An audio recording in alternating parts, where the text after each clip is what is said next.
Hello everyone, this is Quilvio, and today we're going to be taking a look at the Chromecast featuring Google TV. This is the newest Chromecast that's now available.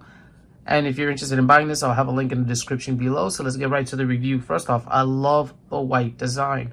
They brought a very simplistic, minimalistic design, which I really like. And here's a comparison to the other Chromecast that was released before this. The one thing that I really enjoy is that they removed the gloss finish, and if you can tell, this is it's a fingerprint magnet.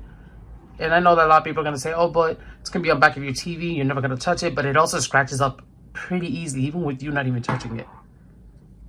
This did have a micro USB port, so we're going to see now that it's a USB-C port now, which is actually really cool. And you have a sync button right here. That's what I'm pretty sure that's what it is. Same basic HDMI output. And the one thing that I was worried about is this now featuring Google TV. How will it perform compared to this, which didn't have Google TV? So let's see right now. First off, this is the remote itself.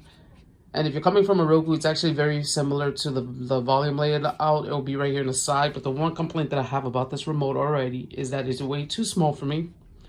Wish it was bigger. So that's one thing.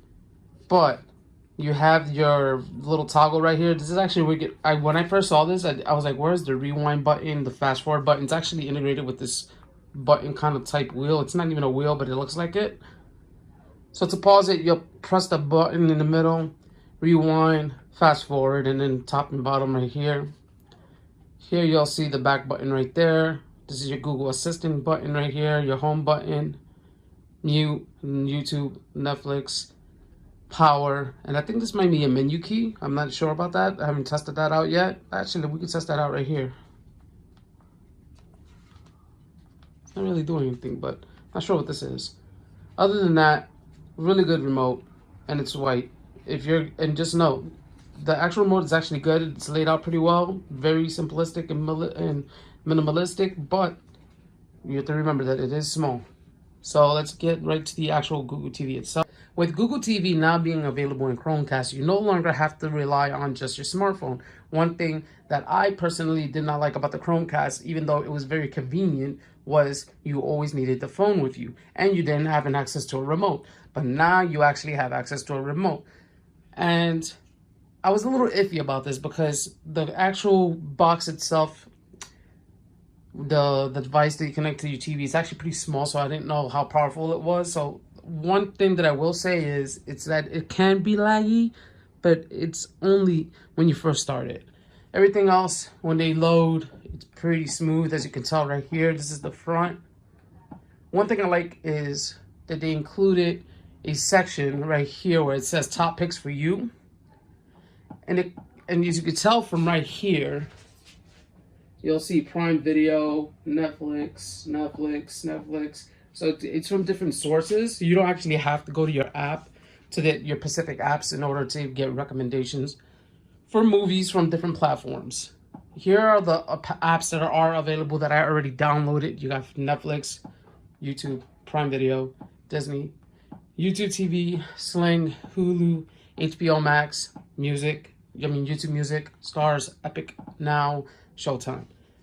There are definitely a lot more apps available, but just note, those are the apps I've already installed. And one of the main reasons, the selling point right now for the Google TV Chromecast is HBO Max. It's not available on Roku. It's not available on Fire TV. So this does a really well job. You're gonna see. I'll load this up.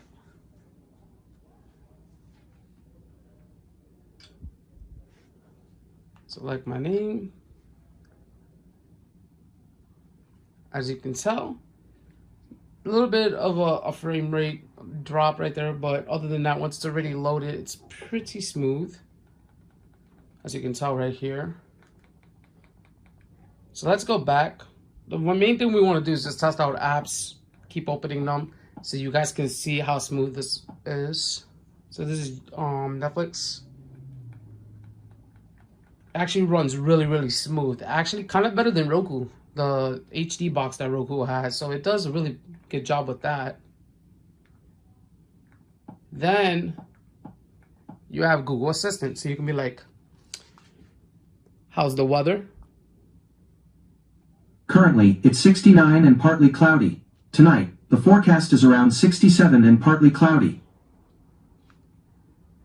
Play Mr. Beast on YouTube. Okay, playing Mr. Beast on YouTube. So you can do that. That's actually pretty cool. Let's go back home though, because obviously copyright, we can't do that. So Google Assistant is another really good selling point for the Google Chromecast featuring Google TV. And there's a lot more stuff you can do with it. You can go to your search right here. And you can just search for stuff up here. You don't really need to you really don't need to do this once you have Google Assistant. It will do everything for you. So I recommend just using Google Assistant when you're searching for stuff. You have a For You section. Basically, I already explained this.